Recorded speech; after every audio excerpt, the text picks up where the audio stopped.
মোটামুটি এটাই ভালো লাগছে। আসলে যে যেটা পরে তার কাছ থেকে ওটার বুদ্ধি নেওয়া ভালো। জীবন ভাইয়ের মাঝে মধ্যে পাঞ্জাবি পড়তে দেখি, পাঞ্জাবি সম্পর্কে আমার সেন্স হলো, দেখেই বলতেছে যে ভাই এটাই আপনার ভালো লাগবে। আসলে এটা ভালো লাগতেছে। কেমন লাগতেছে? চলেন বিয়ে করি এবার যায়।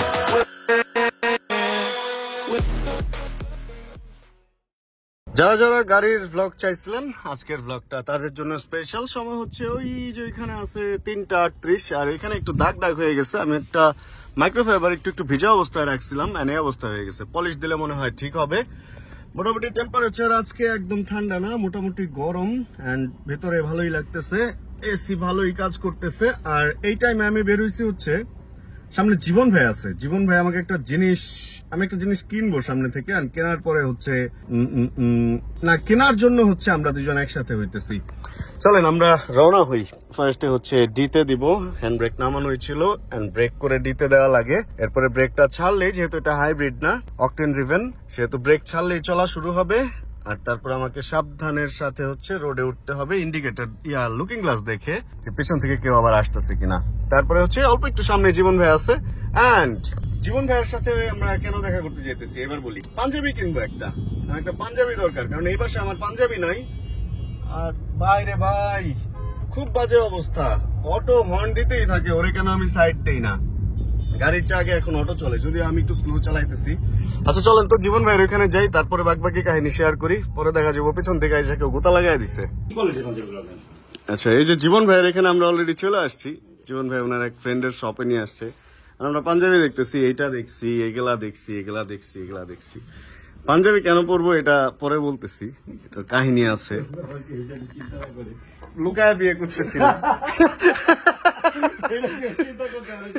আজকে মানে ভাই বিয়ে শাদী করতে যেতেছে, যাকে আমরা সিক্রেট থাক পরেই বলবো এটা কাহিনী। হ্যাঁ সেটাই, আমি যেতে পরে বলবো না। এখন সময় হলো 3:30 পৌনে 4 এরকম বাজে। 5টার মধ্যে আপনারা জানবেন যে কেন পাঞ্জাবি, মানে আমার পাঞ্জাবি এমন না যে আমি জীবনে পরি নাই তা না, পাঞ্জাবি আমার উত্তরা ভাষায় আছে, এই ভাষায় নাই।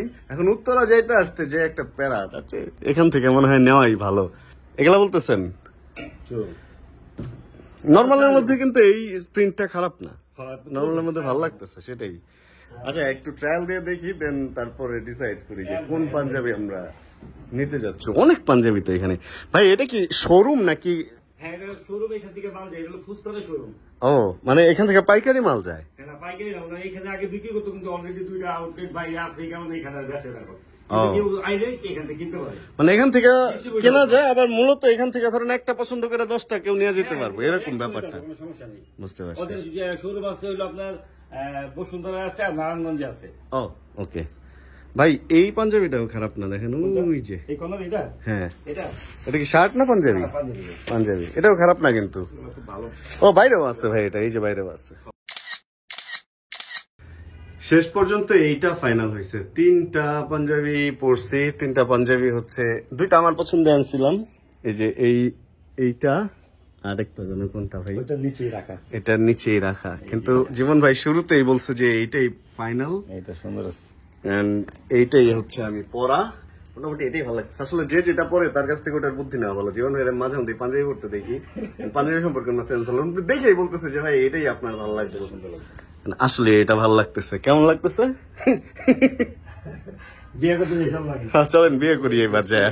কিছু জিনিস ভালো লাগছে যেগুলো যে এখানে কিনে নিছি, যে পাঞ্জাবিটা ভাই পছন্দ করছিল ওই পাঞ্জাবিটা পরে নিছি, ভালোই লাগতেছে, শান্তি আছে। আমি মনে করছি পাঞ্জাবি মনে হয় করলে বেশি ভালো লাগে না, বাট মজা আছে। ভাইরে ধন্যবাদ এরকম একটা সুন্দর জায়গায় এসে সুন্দর একটা পাঞ্জাবি আমাকে ব্যবস্থা করে দেওয়ার জন্য। দিলাম একটা থাইক আপনার কাছে। এই এলাকাটায় প্রথম ঢুকলাম ভাই। এই জায়গার নাম কি? চলন্তিকার মোড়। আচ্ছা আচ্ছা, এটা হলো কি যেন বাইকের একটা দোকান কোনায়, বাইক জোন এটা। আচ্ছা এই উপরেই হচ্ছে ওই শোরুমটা ছিল এখানে। আর এই রাস্তাটা কই গেছে ভাই? এটা গেছে ভাই আপনার মিল্ক ভিটা। হ্যাঁ আচ্ছা এটা মিল্ক ভিটার রাস্তা। ওকে, যে পাঞ্জাবিটা হচ্ছে জীবন ভাই পছন্দ করছে এটাই পরে নিছি। পাঞ্জাবিটা আসলে অনেক সুন্দর, বাটন খুলে রাখছি, বাটন লাগাইলে আরো বেশি সুন্দর লাগে আমাকে। আর এখন যাচ্ছি হচ্ছে ইফতারের প্রোগ্রামে। আর আজকের ইফতারের প্রোগ্রাম অ্যারেঞ্জ করছে হচ্ছে শেল অ্যাডভান্স। এটা ইন্টারকন্টিনেন্টালে And ওইখানে হচ্ছে আমি ছাড়া আরো ভাই ব্রাদার আছে, দেশি বাইকারের ভাই ব্রাদার থাকবে, সানি ভাই থাকতে পারে, আরো অনেকেই থাকবে, অনেকের সাথেই দেখা হবে। মূলত হচ্ছে ডিলার বা যারা হচ্ছে সেল করে তাদের হচ্ছে একটা ইফতার পার্টি, ওর মধ্যে আমিও আছি ইনভাইটেড। ভালো লাগতেছে, ভালো ভালো মানুষের সাথে দেখা হবে, অনেক লোকজনের সাথে দেখা হবে, এটাই ভালো লাগতেছে আসলে। এন্ড ইফতারের আগের এই টাইমটা রাস্তাঘাটে হলো প্রচন্ড জ্যাম পড়ে যায়, একদম সব দিকে দেখেন সিগন্যাল গুলো অনেক বড় বড়। বসে আছি জ্যামের মধ্যে, সময় হচ্ছে 4:14, আমি 5টার দিকে ওইখানে আমার থাকার কথা। আর পাঞ্জাবি হচ্ছে 2টা কিনে নিছি, এটা একটা, আরেকটা যদি ঈদের আগে আর না কিনতে পারি তাহলে ঈদে যাতে ওটা পড়তে পারি, ওই জন্য আরেকটা নিয়ে নিছি। ঈদের পাঞ্জাবি এখন আপনাদেরকে আর দেখাইলাম না, কারণ ঈদের পাঞ্জাবি আগে আগে দেখাইলে ওটা ব্যাপারটা পুরনো হয়ে যায় না। আমি চাইতেছি না যে ব্যাপারটা পুরনো করতে, ঈদের ব্যাপারটা ঈদেরই থাক। এখানে রাস্তাটা দেখলে মনে হইতেছে কি পরিমাণই না ফাঁকা রাস্তাটা, কিন্তু যে সমস্ত জায়গাগুলো একটু সিগন্যাল বা ক্রসিং, সেই জায়গাগুলোতে অনেক বেশি ভিড়, মানে আর পুলিশ অনেক দেয়া হয়েছে, ট্রাফিক কন্ট্রোলার, সার্জেন্ট, ওনাদেরকে অনেক দেয়া হয়েছে, বাট তারপরেও ভিড় কমতেছে না। সবচেয়ে যেটা প্রবলেম এই ভিড়টা হওয়ার পিছনে, সেটা হলো মানে কারণ যেটা প্রবলেমের, সেটা হলো কিছু গাড়ি মোটরসাইকেল আমরা উল্টা আসি, মানে একটা মোড় কেটে উল্টা ঢুকি। এইটা একটা খুব বড় মাপের প্রবলেম আমার মনে হইতেছে এই জ্যামটার পেছনে, এইটার মানে কারণ হিসাবে। ভাই রাস্তায় এত বেশি পুলিশ যে ক্যামেরা বা ফোন বের করাটা একটু আমার কাছে আনইজি লাগতেছে, মানে এই না উঠাই আর এই দেখি পুলিশ আবার নামায় ফেলতে হইতেছে। আর যে সময় লাগতেছে এই সময়ের মধ্যে আমি মোটরসাইকেল হলে 2-3 বার যাওয়া আসা করে ফেলতে পারতাম, আর গাড়ি হওয়াতে এখানে বৈশা বৈশা কট খেয়ে গেছি আর কি। এখন মনে হয় গাজীপাড়া বা শেওড়াপাড়া, হ্যাঁ সামনে শেওড়াপাড়া মেট্রো রেল স্টেশন দেখা যাইতেছে। এই পর্যন্ত আসতে পারছি এতক্ষণে, 4:38 বাজে। এখন দেখা যাক কতক্ষণে কই পৌঁছাইতে পারি। সামনে অলরেডি আবার জ্যাম না সিগন্যাল, যাই হোক সেটাই লাগছে। ইফতারের আগে দেখেন না কত বাইক থাকে রাস্তায়, বাইক নিয়ে যখন বের হই তখনও চোখে পড়ে, এই গাড়ি নিয়ে যখন বের হই তখনও দেখছেন সেম থিং চোখে পড়ে, একই ঘটনা ঘটতেছে, অনেক বাইক এই টাইমে রাস্তায়। ভাই মোড়গুলাতে আমি বারে বারে আটকে যেতেছি, এই যে আরেকটা মোড়, মানে এখানে অবস্থাটা দেখেন না, মানে অবস্থাটা চিন্তা করেন ইফতারের আগে কি হয়। মনে হচ্ছে সকালে রওনা হয়েছিলাম, রাত হয়ে গেল। এটা হচ্ছে কারণ বাজার মেট্রো রেল স্টেশন, ওই যে প্যান প্যাসিফিক, তারপরে গিয়ে বাংলা মোটর পার হয়ে হচ্ছে আমরা যেখানে যাব। ওই জায়গার নাম হচ্ছে কি জানেন? ওই জায়গার নাম হচ্ছে ভুলে গেছি আমি, ওই যে আর কি ইন্টারকন্টিনেন্টাল, কি নাকি ভিআইপি ওইখানে আসছে বা কিছু, এই জন্য এই অবস্থা। বুঝতেছি না আজকে সময় মতো পৌঁছাইতে পারবো কিনা। অলরেডি 5টা দেখেন না, 5:35 না 35 বাজে। আল্লাহ তুমি একমাত্র ভরসা। অবশেষে হচ্ছে 6টা বাজার 5 মিনিট আগে আমি এসে হাজির হয়েছি, গাড়ি রাখতে হয়েছে 3তলা নিচে। 3তলা নিচে রেখে দেন এখানে হাঁটতেছি, আর এখানে অনেক আর্মি প্রোটোকল, পুলিশ, হয়তোবা কোনো কাহিনী আছে। যেখানে কার পার্ক করা হয়েছে ওইখান থেকে ওই ইভেন্ট মোটামুটি ভালো ভেতরে, অনেকখানি হেঁটে আসতে হয়েছে। এইখানে সম্ভবত গেটটা সাজানো হয়েছে ঠিকঠাক মতো, হ্যাঁ রমজান করিম লেখা আছে। এই হচ্ছে সেই শেলের সাইনবোর্ড এখানেও। আরে এই দিক দিয়ে আমার ঢোকা উচিত ছিল, তাহলে সবগুলা সাইনবোর্ড দেখতে পারতাম। আমি ওই সাইড দিয়ে আসছি অ্যান্ড উল্টা পথে চলে আসছি। যাই হোক ফাইনালি আসতে পারছি জায়গা মতো। এই ঢুকে পড়ছি, সব হচ্ছে চেকপোস্ট অ্যান্ড সব ঝামেলা শেষ করে। যেটা হয়েছে এখানে সেটা হলো যে সিকিউরিটির ইস্যু আছে, এই জন্য একটু ঢুকতে লেট হয়েছে। অ্যান্ড পরে হচ্ছে একটা আমাদের শেলের গেস্ট কার্ড দিয়ে দিচ্ছে, এখন মোটামুটি আমি লিগাল হয়ে গেছি, ভিসা পেয়ে গেছি। অ্যান্ড এই সমস্ত জায়গাগুলোতে অনেকদিন পরে আসলাম। ফটোগ্রাফি যখন করতাম রেগুলারই তো এই সমস্ত ভেন্যুতে ফটোগ্রাফি করা হইতো, আজকে অনেকদিন পর কোনো একটা ইভেন্টে আসলাম। বাইরে অনেক গরম, চলেন ভিতরে যাই, একটু ঠান্ডায় ঢুকি।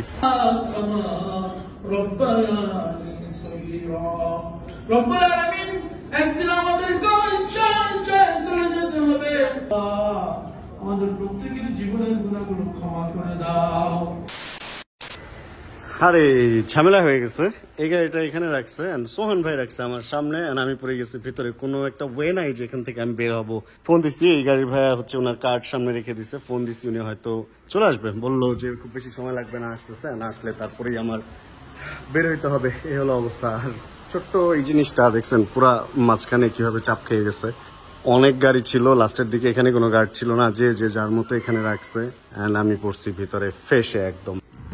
ঝামেলা এরকমই হয় এই সমস্ত পার্কিং এ লাস্টের দিকে, আর যখন প্রচন্ড পরিমাণে ভিড় থাকে, অনেক গেস্ট থাকে, তখন এই ধরনের ঝামেলাগুলা আরেকটু বেশি হয়।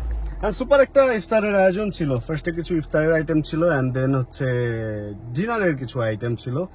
খাওয়া দাওয়া শেষ করে চলে আসছি গাড়িতে, বাট গাড়িতে এসে এসিটা কেন চালাচ্ছি না আমি, গাড়িতে এসে একদম আরে এটা একদম ফাপড়ে আটকে গেছি হচ্ছে এইখানে। সোহন ভাইকে ফোন দিলাম, ওনার আসতে আসতে 20 মিনিট লাগবে, আর অনেক দূরে তো এই জন্য ঝামেলা। আর ওই গাড়ির ভাইয়ের এই জিনিসটা আমার ভালো লাগছে, উনি হয়তো ডাচ বাংলা ব্যাংকে আছেন, ওনার কার্ডটা সামনে রেখে দিচ্ছে, যেটা দেখে আমি ওনাকে ফোন দেওয়া, তিনি বললো ভাই একটু দাঁড়ান আমি আসতেছি।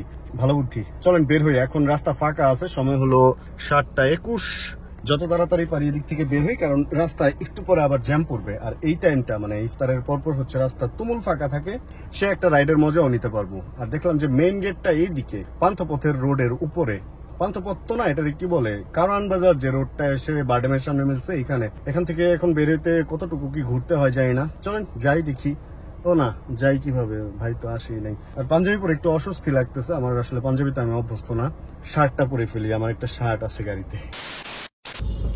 7:28 বাজে, অথচ দেখেন শাহবাগ সিগনালে ভালোই গাড়ি টাড়ির জ্যাম কিন্তু পড়ে গেছে।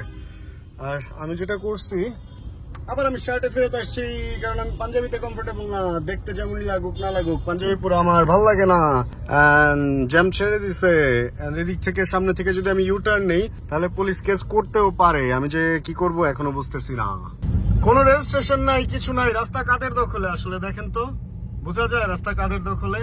এটা একটা মেইন রোড, সোনারগাঁও হোটেল আর শেরাটন হোটেলের মাঝখানে বাংলা মোটর এরিয়া, দখল ওদের। হর্ন দিচ্ছে অনেকবার, সাইড দেয় না ভাই, কিছু করার নাই, রাস্তা আসলে ওদেরই দখলে এখন। একটা না তো অনেক, আমাদের উঠায় দেওয়া উচিত, রেজিস্ট্রেশন যাদের আছে তাদের রাস্তায় চলতে দেওয়া উচিত না। অবশেষে সময় যখন হচ্ছে 7:49, তখন আমি চলে আসছি আগারগা রোডে। আজকে একটা ব্যাপার হচ্ছে, আজকে আরো কয়েক জায়গায় ইফতারের ব্যাপার স্যাপার আছে, এই জন্য টুপি চত্বরে কেউ আছে কিনা জানি না। দেখি টুপি চত্বরে একটা ঢু মারবো, যদি দেখি এখানে কেউ আছে একটু আড্ডা মারবো, আর যদি দেখি এখানে কেউ নাই তাহলে কি করবো, আসলে একটু তো আড্ডা মারা দরকার, অপেক্ষা করব। আচ্ছা দেখি চলেন কি করা যায় সেটাই শেয়ার করি এবার। এদিক ওদিক, এদিক বিদিক ওইদিক, কোনো দিকেই তো কাউকে দেখতেছি না, সবাই আজকে ইফতার নিয়ে ব্যস্ত, কেউ এখানে এখনো পর্যন্ত আসে নাই। নর্মালি সবচেয়ে দেরি করে আসি আমি, আর আজকে সবচেয়ে আগে আমি চলে আসছি। কি করবো এখন, আশপাশে আছে বাইক ফেরি, চাইলে ওইখানে যাওয়া যায়, অথবা মোটা অটো যাওয়া যায়, অথবা এক কাজ করা যায়, আমার বাসাও তো এখানেই, গাড়ি রেখে এসে দেন পরে বাইক নিয়ে বের হওয়া যায়। আচ্ছা দেখি কি করি, শেয়ার করবো আপনাদের সাথে, কি করি না করি পুরো ব্যাপারটাই শেয়ার করবো। আগে একজনকে ফোন দেই। এই যে ভাইয়ের সাথে আমরা ইফতার পার্টিতেও ছিলাম, ভাইয়া এখানেও আইসা পড়ছে, খুব ব্যস্ত ফোন নিয়ে। ভাই ইফতারে কি লবণ কোনোটাই কম লাগছে আপনার? কে যেন বললো কিসে লবণ কম হয়েছে। আচ্ছা গাড়ি রাখছি এই যে এখানে, সুন্দর একটা জায়গা পাইছি, আর আস্তে আস্তে সব ভাই ব্রাদাররা আসছে, একদম বাইকে বাইকে পরিপূর্ণ। আর এখানে আমরা ফুটপাতে বসে আড্ডা দিতেছি। ফাইনালি এখন সময় যখন হচ্ছে 11:36, তখন আবার রওনা হয়ে গেছি। আর 60 ফিটের রাস্তায় কিছু কিছু জায়গায় ভালো হইলেও সব জায়গায় এখনো পর্যন্ত ভালো হয় নাই, কিছু জায়গা এরকম ভাঙাচুরা আছে এখনো পর্যন্ত। তবে বলা যায় যে 80% রাস্তায় ভালো হয়ে গেছে, এন্ড 20% আশা রাখি খুব তাড়াতাড়ি হয়ে যাবে। আর যে 20% খারাপ আছে, ওই 20% মোটামুটি একদম 100% খারাপের মজা দিয়ে দিতেছে। এতদিন যারা আমরা আসলে এই রোডে গাড়ি বা বাইক চালাইছি, সাসপেনশনের 12টা বাজাইছি, এখন মোটামুটি আশা রাখা যায় আগামী 1 মাসের মধ্যে সম্পূর্ণ রাস্তাটাই ভালো হয়ে যাবে। যাক, সবকিছু শেষ করে হচ্ছে বাসার দিকে এবার ঢুকে যাইতেছি। এই তো ভিডিও থেকে বিদায় নেওয়ার সময় চলে আসছে। বেশ ব্যস্ততম একটা দিনই গেছে, আসলে বিভিন্ন দিকে দৌড়াদৌড়ি করছে। আমার যেটা মনে হইতেছে, বাইকে চলাফেরা করলে এর চেয়ে টায়ার্ড কম হইতাম, কারণ যে পরিমাণ জ্যাম খাইছি আর যে পরিমাণ বসে থাকতে হয়েছে, ওতে টায়ার্ড বেশি হয়েছি মানসিক ভাবে। এই তো তারা আজকের ভিডিও থেকে এখানে বিদায় নেওয়া প্র্যাকটিস। ভিডিওটা আপনাদের ভালো লাগছে, ভিডিও যদি ভালো লাগে প্লিজ একটা লাইক, আর যদি চ্যানেল নতুন হয় প্লিজ সাবস্ক্রাইব করে আমাদের ফ্যামিলি মেম্বার হয়ে যান। জানাবেন কে কোন জায়গা থেকে ভিডিও দেখছেন, আর যতক্ষণ পরবর্তী ভিডিও নিয়ে আবার আমি না আসতেছি ততক্ষণ ইনশাআল্লাহ আমরা থাকবো ভালো, আমরা সুস্থ এবং করতে থাকবো চিল, ইনশাআল্লাহ চিল ব্রো। এখানে কিন্তু ভালোই, এটা হলো মিজান জামে মসজিদ। স্পিড ব্রেকার গুলো একটু বড় বড়, বাট চলে আর কোন রকম। Check the mic and make sure it sound right, boys.